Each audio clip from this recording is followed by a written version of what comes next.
Olá, muito bom dia. Mais uma caminhada, mais um papo psicomotor. E hoje nós vamos falar de um tema muito interessante, que há muito tempo tenho relutado em tocar no assunto. Tamanha a reação que isso provoca, principalmente no métier científico. Uma certa rejeição assim, conceitual até, de pensar. Imagina de comprovar cientificamente. Hoje nós vamos falar sobre o self, o que o Jung chama de self, ou si mesmo. Vamos lá?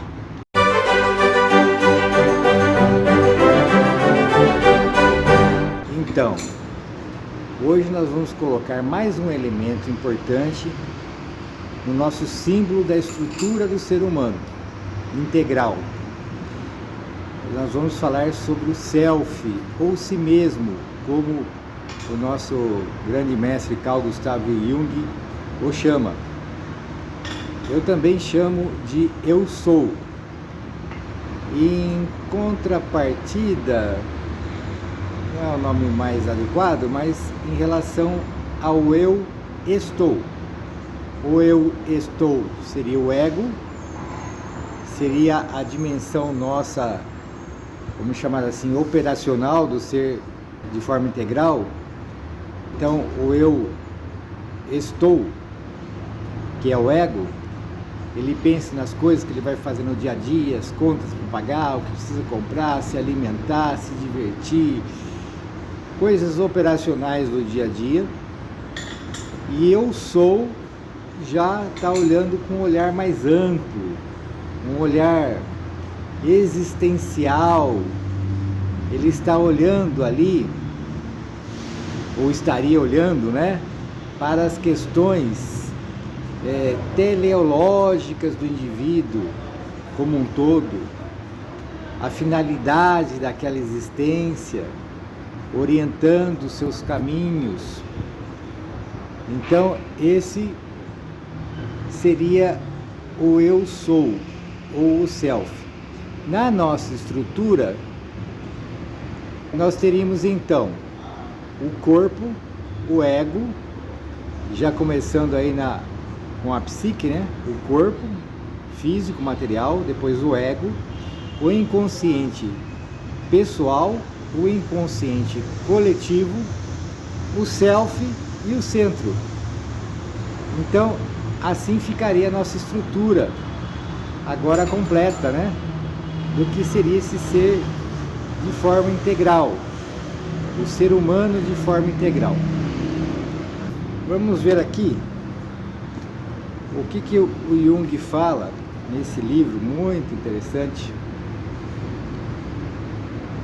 Aion, estudo sobre o simbolismo do si mesmo.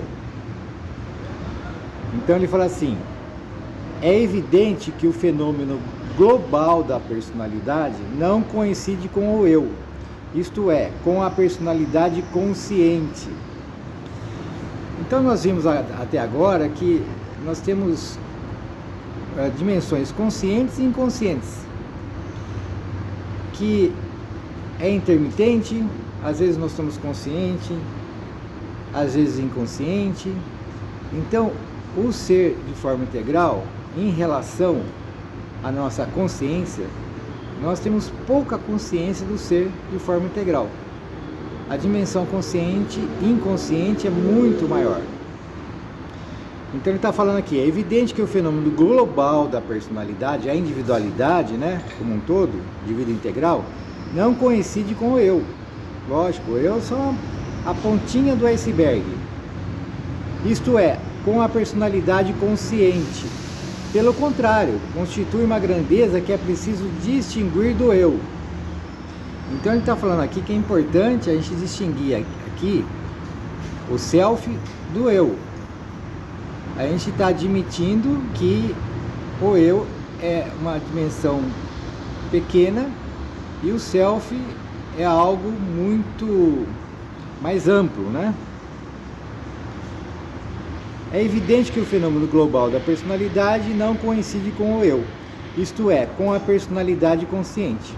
Pelo contrário, constitui uma grandeza que é preciso distinguir do eu. Tal exigência, naturalmente, só se verifica numa psicologia que se defronta com a realidade do inconsciente. Então, o que ele está falando? Nós temos outras correntes de psicologia que não vão se confrontar, não vão investigar, não vão interagir, não vão reconhecer o inconsciente. Então não vai chegar lá nessa estrutura que nós estamos falando. Ela vai ficar mais na superfície materialista, física, né? Comportamental e para por ali, né? Ela não é uma psicologia profunda, uma psicologia complexa.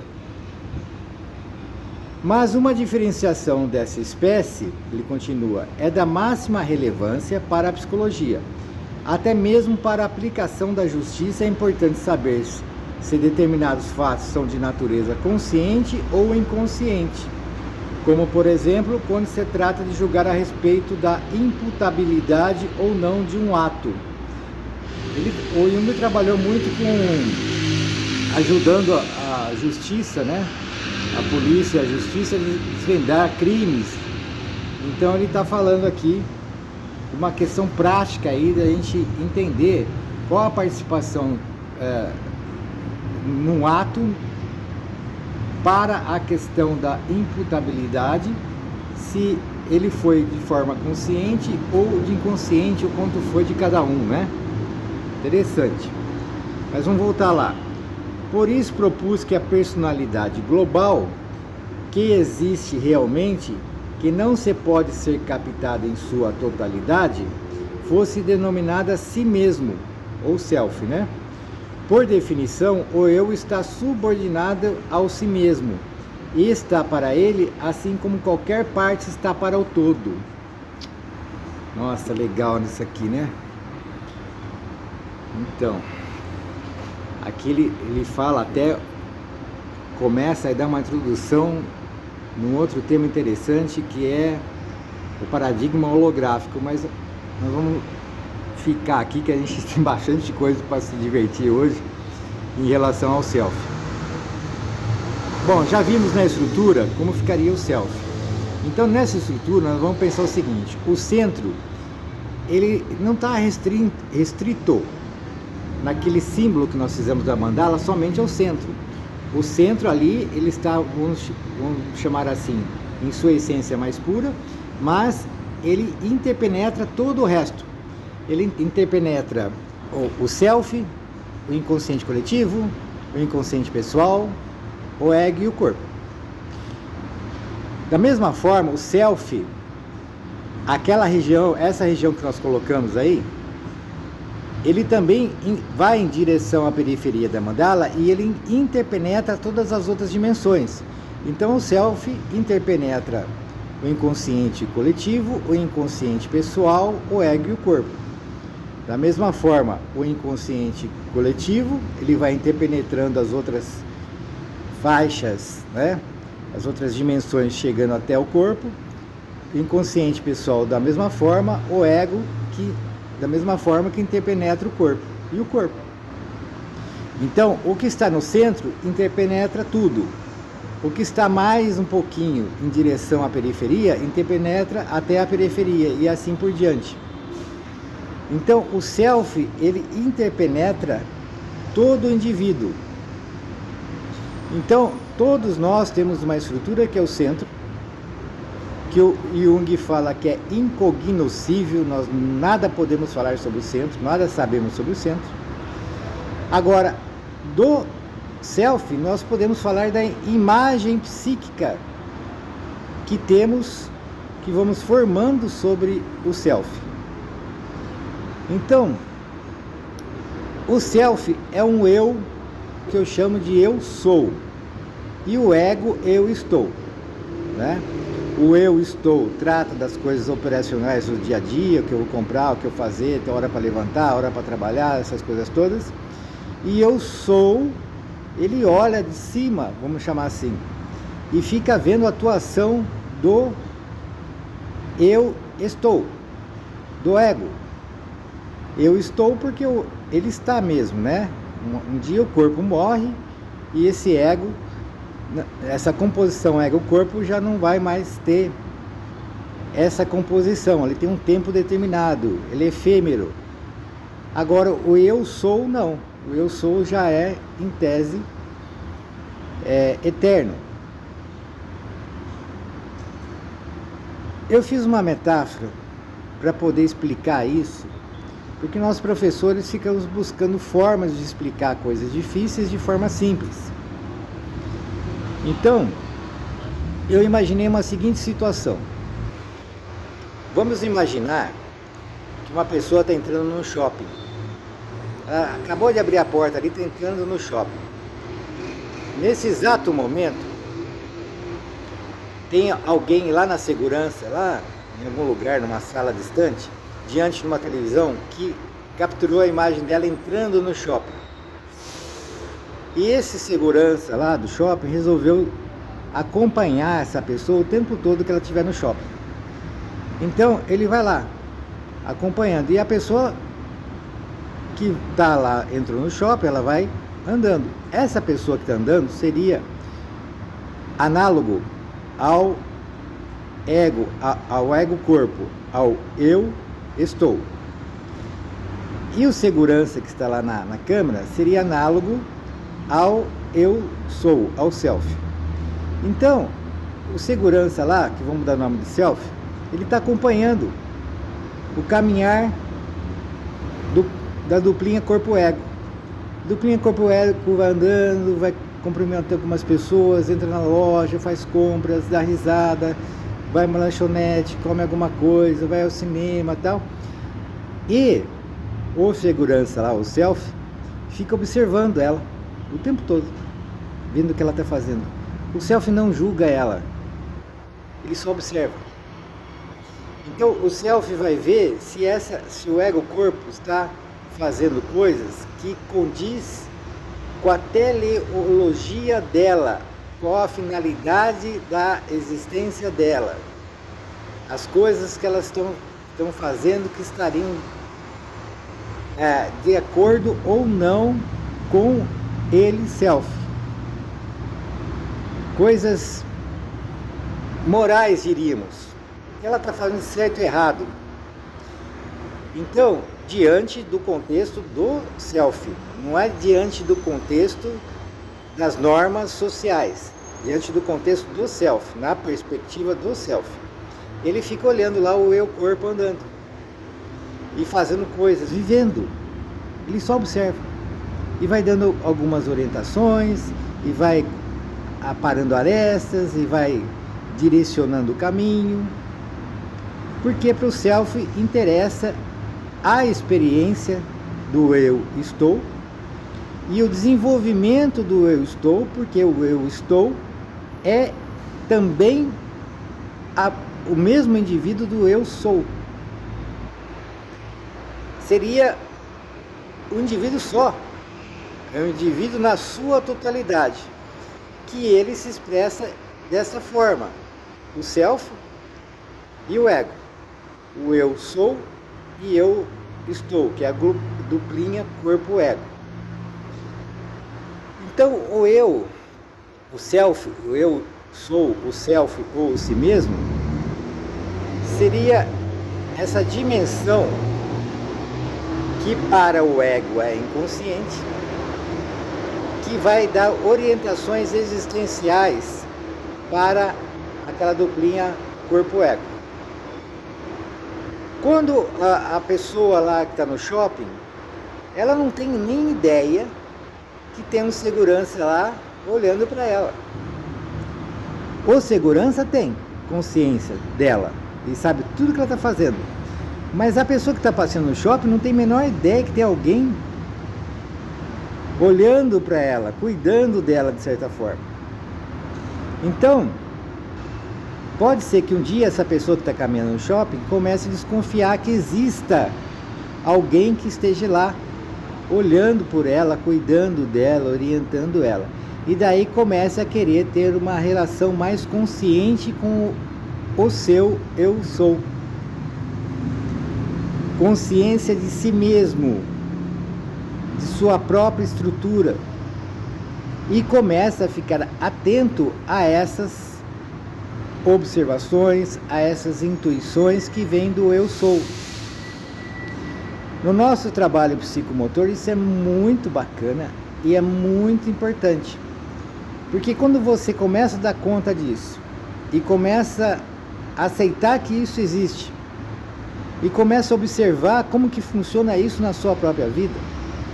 O que nós fazemos no nosso trabalho, por exemplo? O que eu faço?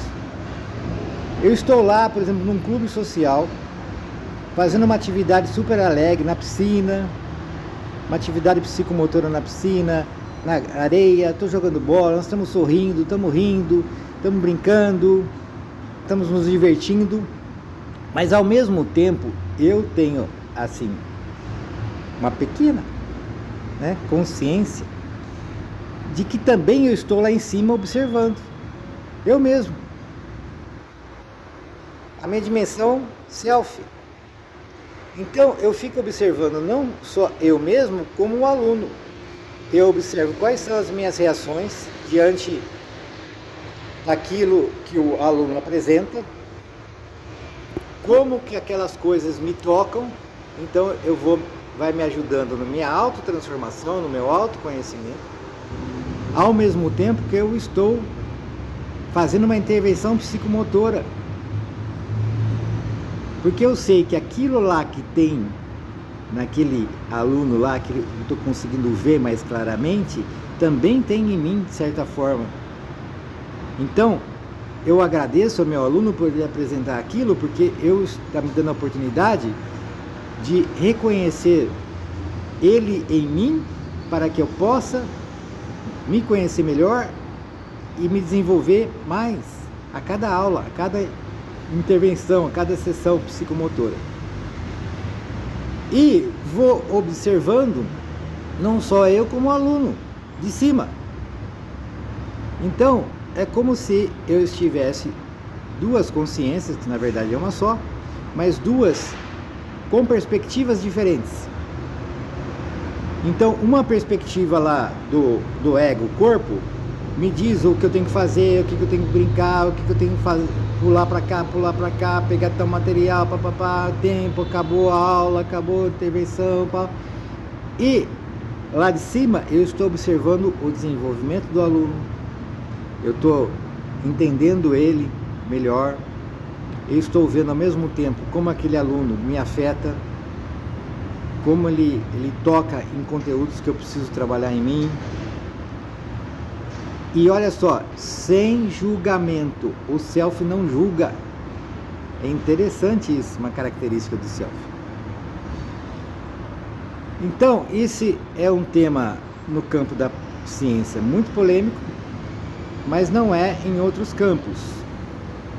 Então, agora com a mecânica quântica, nós estamos animados para, quem sabe, nós consigamos alguns avanços em termos dessas estruturas que para nós é inconsciente, essas estruturas do indivíduo de forma integral sejam desveladas, sejam tiradas do véu, e nós podemos ter mais consciência de nós mesmos, como indivíduos, como ego-corpo, como inconsciente, e como self e como centro. É isso aí. Espero que você tenha gostado. Fique com Deus. Até mais. Tchau, tchau. Agora quero saber de você. Quais foram as suas conclusões e reflexões? Deixe a sua resposta aqui nos comentários. Se você gostou do vídeo, dê seu like, compartilhe nas suas redes sociais e não se esqueça de visitar o nosso site psicomotricidadepositiva.com.br e conhecer o nosso curso Como Prescrever Atividades Psicomotoras. Por enquanto é só, ficamos por aqui, muito obrigado.